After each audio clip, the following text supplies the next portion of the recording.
Other words, religion to God. For people who don't know, um, I'm a recording artist. I just put out a single today called Ride or Die. I did an AI generated video, which is actually my first time doing anything AI related, far as like music wise. So just testing it out, and I was trying out different ones, so I'm not sure how they look, but they get pricey. So I would say if you somebody who um want to try out, the AI thing, I would say it's like 50-50. You get what I'm saying? Some of the shots it captured me, then some it wasn't. Then it was, it's just you could just tell it's AI. You could just tell it was just put together, uh, and they did the best they could do with what they thought, you know, was going on. But anyway, happy 4th of July to everybody once again. Thank you to everybody who's been tapping into the music, who's been following the channel, everybody who's been on Audio Mac. I have been seeing the numbers go up constantly, steadily. I think I got on there today was like 200 extra, something like that. I check it, every once in a while. Um, I'm trying to get back in the habit of like pushing my stuff. I got so much material. People be like, dang, you'll be like, for years they think I ain't been working. Nah, I've been moving so much, and I've been running my business. I do have a cleaning business, Squeaky Clean. That is my cleaning company. We do commercial, residential, and commercial properties, and we service the tri-state. So if you know somebody who needs any type of service, any type of cleanings, or just want to get a quote, feel free to contact me. You can hit me up on Instagram. It's Squeaky Clean. It's SweekyKeyClean. That's all one word, Squeaky Clean. Or you can go on the Gmail, squeakyclean@gmail.com, or Religion to God. Anywhere, you can reach me. Pretty much, I'm a sus, but you can hit me up on here, comment on here if you're in the tri-state and you want to get some information. I will start leaving the links and stuff down below so you can go to the page. You can see the work and stuff that we do. But hopefully everybody stayed cool today. I know it was the 4th of July, and it was a lot of events going on in this heat. Me, I just had a newborn, and I'm not in no rush to go outside, and be just sweating outside just to be sitting out there popping fireworks when, you know, I'd rather be in the AC and chilling. And then I got work the rest of the week. So, therefore, just relax, watch it on TV. You know what I mean? It's just another day for real, for real. But if you went outside, hopefully you enjoyed yourself, you stayed cool, and you stayed safe for the most part. But we're gonna get into this video today. Now today we got a video, and I'm taking it a little bit different angle today because I like to dive into different topics. Sometimes we might be talking about uh, like I don't really go too far on the deep end when it comes to politics. So we might, tap into a little bit of news and current events. Also, we're gonna tap into um, sports and music and day to day life, things that's going on day to day life. I try to keep it from being so personal, and you know what I'm saying. And then also DIY, science, anything of value, make you think. We just try to grow, so we're gonna do that collectively. We all. Uh, I was told this a long time ago. God is the ocean, and we all just a sea of fish, and we all swim and we create the waves. So we all are connected, but sometimes we just don't see it. So we can pass information along. That's all I'm doing is recycling information and boom, giving it to y'all. And then what you do with it, that's up to you. But I'll give you all the information I know, and hopefully it helps somebody. So with that being said, we're gonna check out this video today.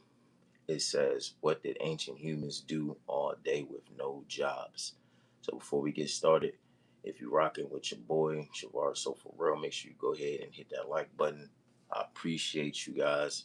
I've been seeing the numbers go up. I just looked the other day and I've seen the algorithm. So I've been doing good. So I'm trying to keep that ball rolling, and I appreciate everybody for tapping in and showing support to the channel. Don't forget to leave a like, comment. Don't forget to comment, man. show some love. You guys, talk. I like to hear what you guys got to say. So let's get into this video. Then we're gonna share some commentary after. Tomorrow, and your job is gone. Money doesn't exist. Your boss doesn't exist. The concept of a Monday doesn't exist. There's no alarm, no email, no meetings, no one asking you to circle back or touch base or hop on a quick call. What do you do? If your first instinct is, I'd finally be free, congratulations. You just had the exact same thought that literally every human being had for about 300,000 years. Because for most of human history, this was just Tuesday, or whatever they called Tuesday. Probably nothing. They didn't have Tuesdays. Most of y'all, if y'all lived in those times today, I promise you, most of y'all would not know what to do with yourselves. You would not know how to live life. You would crash out immediately. If you didn't have that cell phone, these women couldn't get on TikTok, social media. They couldn't take those pictures. They couldn't show off and get the attention. These days, y'all would not know what to do without that. That's the start there. But let's continue. Either. They didn't have weeks. The whole concept of dividing time into 7-day chunks so you could dread 5 of them and barely enjoy 2 is a remarkably recent human invention. And honestly, one of our worst. So here's the question that should genuinely keep you up at night. What did ancient humans actually do all day? Like hour by hour, dawn to dusk, when there was no job to go to, no Netflix to watch, no phone to doom scroll, no newsletter to unsubscribe from? What was a normal day in the life of a prehistoric human? The answer is equal parts surprising, fascinating, and honestly a little bit embarrassing for us. Because it turns out the people we spent centuries calling primitive were, in several important ways, living better than most of us are right now. And I don't say that to be dramatic. I say it because the evidence is genuinely overwhelming once you start looking. So let's look. The biggest lie we've been told about prehistoric life is that it was basically a non-stop survival horror game. Ancient human wakes up. Ancient human tries not to get eaten. Ancient human grunts at something. Ancient human fails to invent agriculture. Ancient human dies at 30. That's wrong. Almost completely wrong. And the reason we believed it for so long is actually kind of funny. It's because we looked at 30. That's no life. I mean, that's you grown, but you're not really as young to die. That's early. the hard evidence of ancient life and drew conclusions. We found bones with cut marks, we found weapons, we found the remains of animals they'd hunted and butchered. And we went, ah yes, brutal survival, all day, every day. But here's the thing, we also found cave paintings. We found musical instruments made from bird bones and mammoth ivory dating back 40,000 years. We found jewelry made from shells, from teeth, from carefully perforated stones strung together as necklaces. We found evidence of people traveling hundreds of miles, on foot, across landscapes with no roads, no maps, no Uber, just to trade pigments for body paint. We found graves where elderly people who had survived decades with crippling physical disabilities were buried with care, with ceremony, sometimes surrounded by flowers. That's not the behavior of a species spending every waking moment in survival panic. That's the behavior of a species that had time on their hands. A lot of it, and was doing genuinely interesting things with that time. The survival horror narrative isn't just inaccurate, it's almost the opposite of the truth. In the 1960s, an anthropologist named Marshall Solins did something that was considered fairly radical at the time. He actually studied modern hunter-gatherer groups with rigorous attention to their time use, trying to understand what daily life might have looked like before agriculture fundamentally reorganized human existence. He looked at the Hashis Kungsan people of southern Africa's Kalahari Desert, the Hadza of Tanzania, Aboriginal groups in Australia, societies that had maintained versions of the hunter-gatherer lifestyle into the modern era. And what he found destroyed the dominant narrative almost entirely. On average, these groups spent somewhere between 3 and 5 hours a day on what you could call subsistence work: hunting, gathering, preparing food, maintaining tools, building or maintaining shelter. 3 to 5 hours per day. The rest of the time, genuinely, legitimately free. Talking, resting, sleeping, playing games, making music, making art, making tools they didn't immediately need, telling stories, engaging in the complex social rituals of group life. Solons called hunter-gatherers the original affluent society. Not because they had a lot of stuff, they had almost nothing in terms of material possessions, and deliberately so because everything you own is something you have to carry. But because they had the one thing that every modern human is desperately chasing and almost never successfully catches: time. Abundant, unscheduled, unmonitored. And I bet for them back in the day, time went mad slow. When I mean mad slow, I mean mad slow, bruh. Time, you know it had to go slow. You got all day with not much going on. You sitting around like swatting flies all day, just hot in the sun. You know what I mean? Time had to move slow. You can't tell me that it moved quick. These days, you can't get time to slow down. It's like you know, it's like you don't have enough time in a day. Back then, it's like you had all the time in the world. These days, you barely got enough time to do a couple things, and next thing you know, it's it's another day. The day over with. So I believe that time move. It's when you don't have a lot going on in general. When you just every day you wake up in the morning, no nothing. Time moves a lot slower. But when you got something going on and you actually it moves slower when you got a lot going on because it seems like you get more done when you're not doing stuff. It's like you go faster because you just wasted. But it could go slow too because who wanted to sit around all day not doing nothing? So I agree with that. Monetized, genuinely free time. Now compare that to the average contemporary adult who, between their job, their commute, their administrative tasks, their childcare responsibilities, and the general exhausting overhead of maintaining a modern life, has approximately 2.5 to 3 hours of genuine leisure per day, if they're lucky. And most of that leisure is spent staring at a screen consuming content algorithmically optimized to make them anxious enough to keep watching. We are working more hours, with more stress, with less rest, than people who are hunting animals with sticks. Let that sit with you for a second. Let's break it down, because this is where the story gets genuinely extraordinary. They talked, constantly and expertly. We in the social media era. Everything gotta be filmed, everything gotta be recorded, so people stressing out to keep up that narrative more than ever. So I can agree with that. That the stress levels are way higher. Even if I had to catch that animal, that's probably all I gotta do that day is get that one animal I'm eating for the next couple days. But if these days you gotta constantly keep up. You gotta constantly keep up with the paces because as soon as you a step behind, then next thing you know, boom, they moving on to the next. You just another Joe Blow to them. But that's the world we live in today.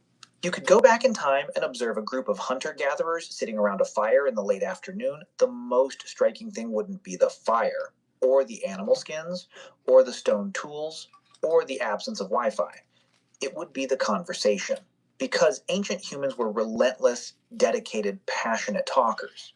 Anthropological studies of modern hunter-gatherer groups have consistently shown that a massive portion of their non-work time, potentially 60 to 70% of all social time, was spent in conversation. And not just tactical conversation. Wow. That's crazy. I mean, you ain't have nothing else to do but to talk and to, converse. But you see how we used to communicate. We got so far away from where we used to be, social wise. Now everything is like it's a barrier. That phone is a barrier. You can't talk to somebody without them wanting to see your profile, all your pictures, what you got going on, what's your status, what's your money. All this goes into play now. You can't just be a person that just I just want to have a casual conversation. because now we have an object that divides us on statuses. So now other people are looking like, oh, my status is higher than yours. You're not on the status I'm on, so therefore you can't get to me. You know what I mean? And until you get to this status, then I'm going to talk to you. But until you get to that status, you don't have access to these. And it's all a delusion.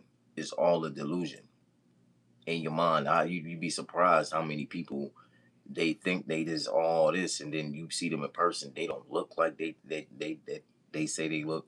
They don't talk or think like you think they are. They not who you think they are. They just a facade of what you see on the internet, so people believe it.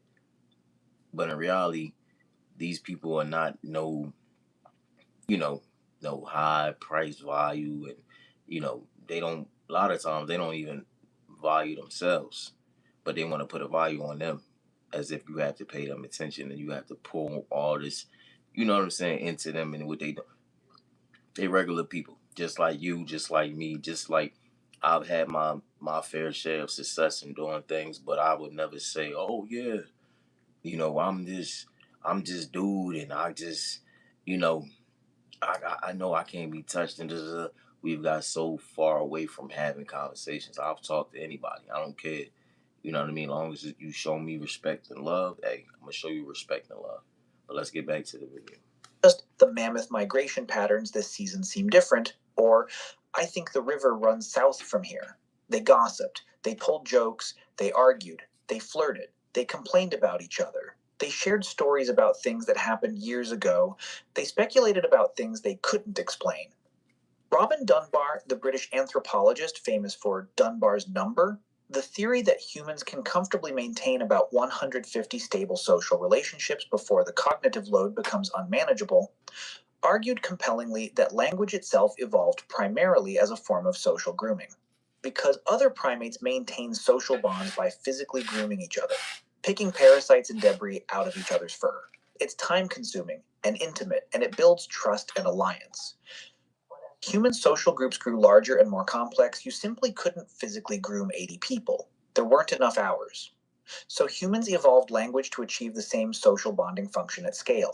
You can verbally groom many people at once. Sitting around a fire talking to 5 people simultaneously maintains 5 relationships in the time it used to take to maintain 1. Gossip in this framework is not a character flaw.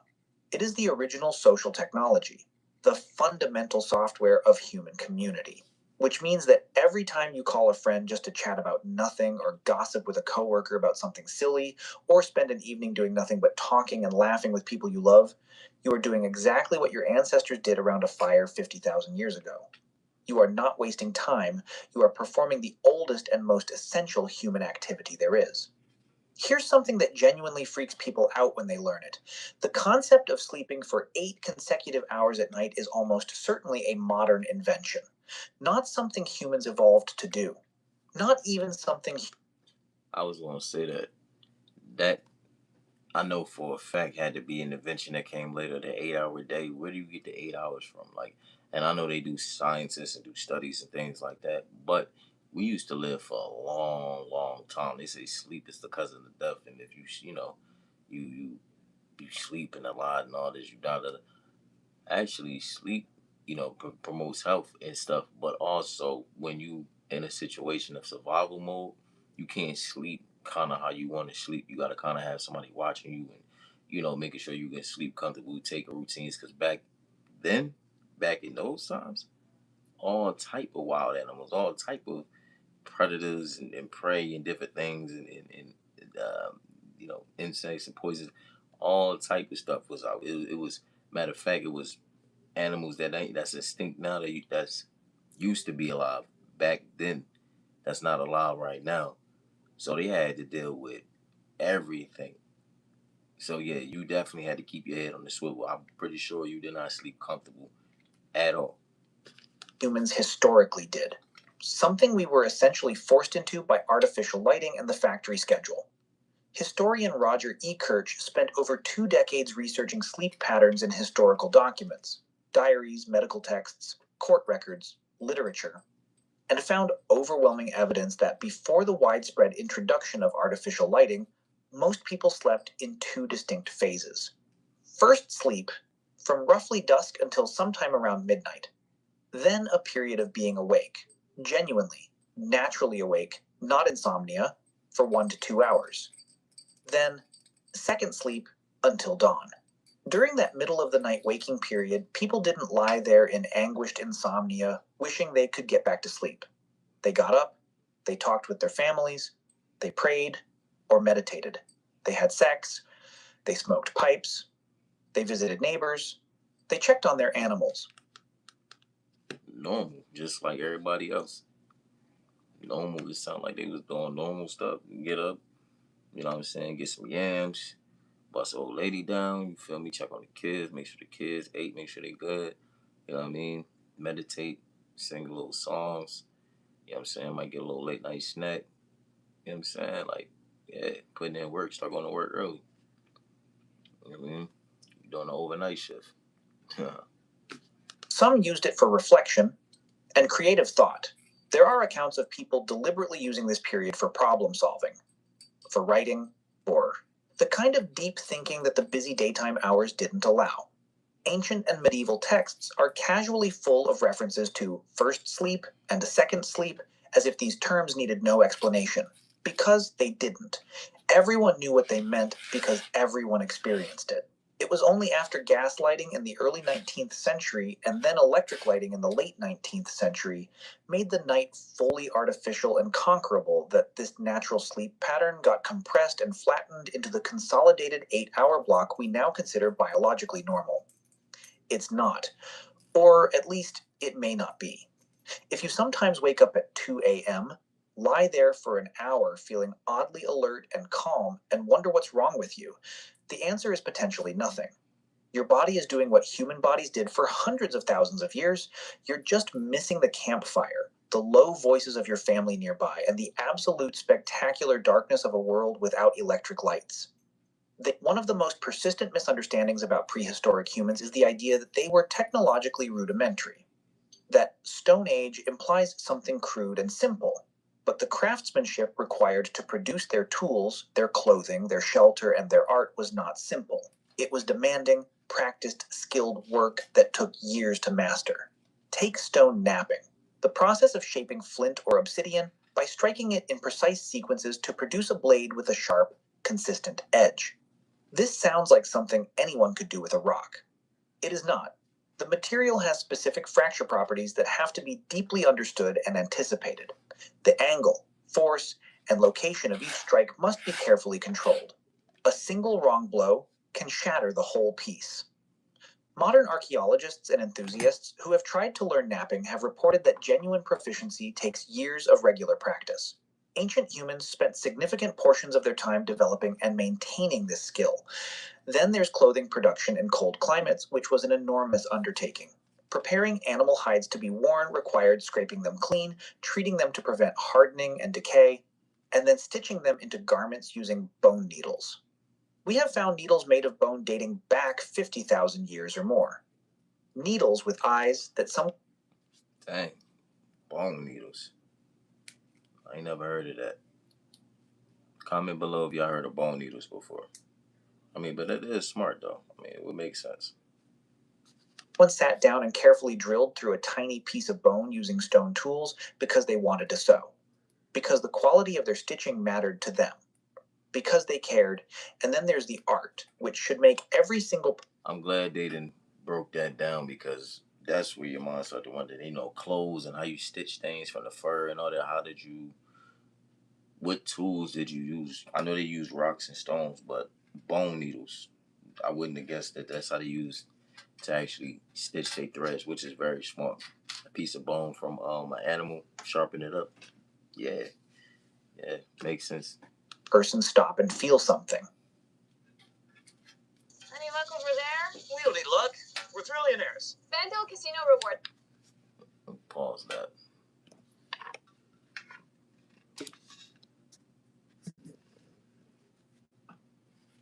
Man,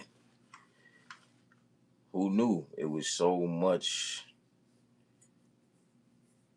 different techniques that they used and how they did it and how they were so crafty. See, when they get up 2 in the morning, it's not like a panic. It's funny because I be telling my wife this all the time. I told her like I'm not a person who lives like off of the clock. I'm a person like if I feel it, I do it. You know, I'm like a moment to moment basis type person. I don't just because it's 11, 12, like, oh, I gotta go to bed, I gotta get ready for bed. I mean, I do got work and stuff like that, but what I'm saying is, like, if I got a direction and I'm doing something and I'm focused on something, time is not a factor until I get done whatever I got going on, and then, you know, and then we can get back to, all the other stuff. But I don't think about it the way most people think about 24 hours. You know what I mean? I try to control, the narrative to where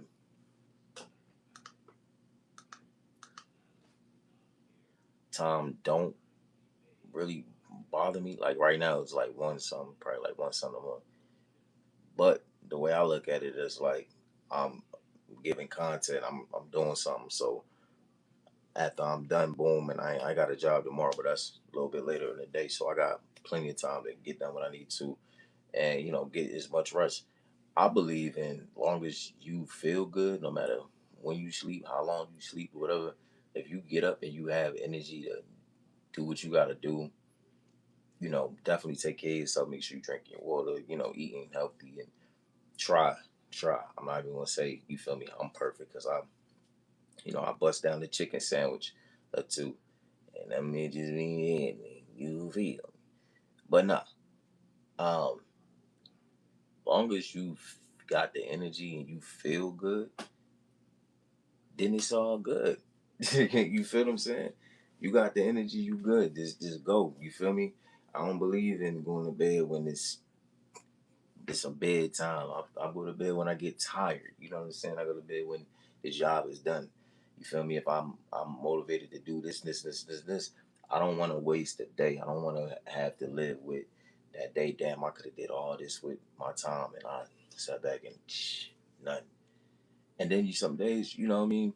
Like I work very hard, so some days you get them days where you just be burnt out. You just like, boy, I need a whole day or two to myself just to recollect myself to get myself back, to get the energy back that I need to go back in and do this. So sometimes it be those situations too. So, you got to balance. You got this side, you got that side.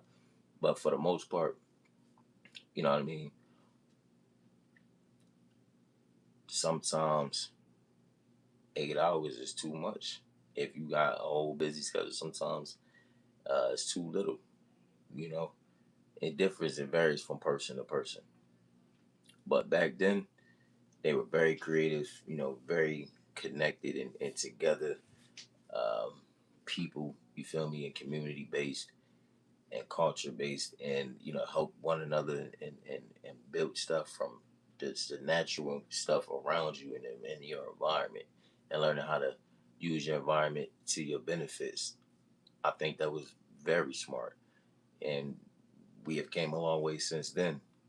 But just the basics, knowing how to do the basics. That's why my son, he's getting older, right? So we almost at the age where I want to start exposing him to outdoor situations, like learning how to how to pitch a tent, how to camp, how to, you know, make your own water, make your own fire. You know what I mean? Catch food. Different things, survival techniques. How to tie a rope, all type of stuff. So he's almost at the age to where I want to have those experiences with him and teach him those things because I've learned those things when I was young. I went to camps. I was outside all the time. I was a nature dude, so I stayed in the environment of nature and learned a lot. Learned a lot. Put up bear traps. I know I pitched tents. I did the whole thing. But it's been so long. I need a refresher course because I haven't did it in a long time. But it'd be nice to share that experience with my kid. With my son. That's something that a father would make a father proud, teaching his kid how to hunt, how to make shelter, how to survive and protect yourself. That's what we here for. So I'm looking forward to that. I don't know when we gonna do it. I gotta set it up because we gotta figure it out. But I'm gonna let y'all check the rest of this video out. We ain't gonna finish the whole thing because it is getting late. Dude gotta work in the morning, but I'm gonna let y'all check it out. Shout out to the people who present this. It's Mac and Explain and Paint. Y'all can go ahead and check out their channel. And tell me what y'all think, man. How you would have survived and what you would have did, and some of the inventions that you would have made. You could leave your comments down below in the comment section. Don't forget to go ahead and subscribe, like, and stay tuned for more crib talk conversations and more lives. We doing the lives right now, but we eventually gonna get back to the videos. But I appreciate everybody tapping in with me, man. Like I said, don't forget to go ahead and check out that content. I got a new AI music video out called Ride or Die. It is on my channel. Um, you could just type in Religion to God / Ride or Die. It should pop up. But anyway, you can find it on my channel. Just go down there. It's a new video. Tell me what you think. Like I said, it's my first AI video, so um, I ain't had no expectations on how it was gonna turn out. I was just like, you know what, fuck it. You know what I'm saying? We just gonna do it and see how it play out. And for the most part, it's not bad. It's not bad. It could use some work for sure, but it's not bad. I appreciate, you know what I'm saying, them taking the time to do the video. Feel me? I'm not used to this AI stuff, so we moving into a new generation. So as people doing different things and try different things, I gotta move and try different things too. You can't get left out here in the world. You gotta don't be afraid to try different things. Sometimes we be like, no, I ain't doing that because I'm gonna stay stuck in my ways. I don't want to be like that. This is it. I ain't say be a puppet. You feel what I'm saying? But there's new ways to reinvent. There's new ways to be creative. New ways to do things. So don't be afraid to try sometimes, and you never know what might come out of it. So this message for the night. And yeah, man, happy 4th again. Hopefully y'all had a good one, man, and y'all have a blessed, peaceful, positive, prosperous night. And we're gonna be back in here tomorrow with another episode of Crib Talk or Crib Talk Live, depends. But y'all have a blessed night. Remember, God is love. Put God first, and you can do all things through Christ who strengthens you. It's your boy, the God. One.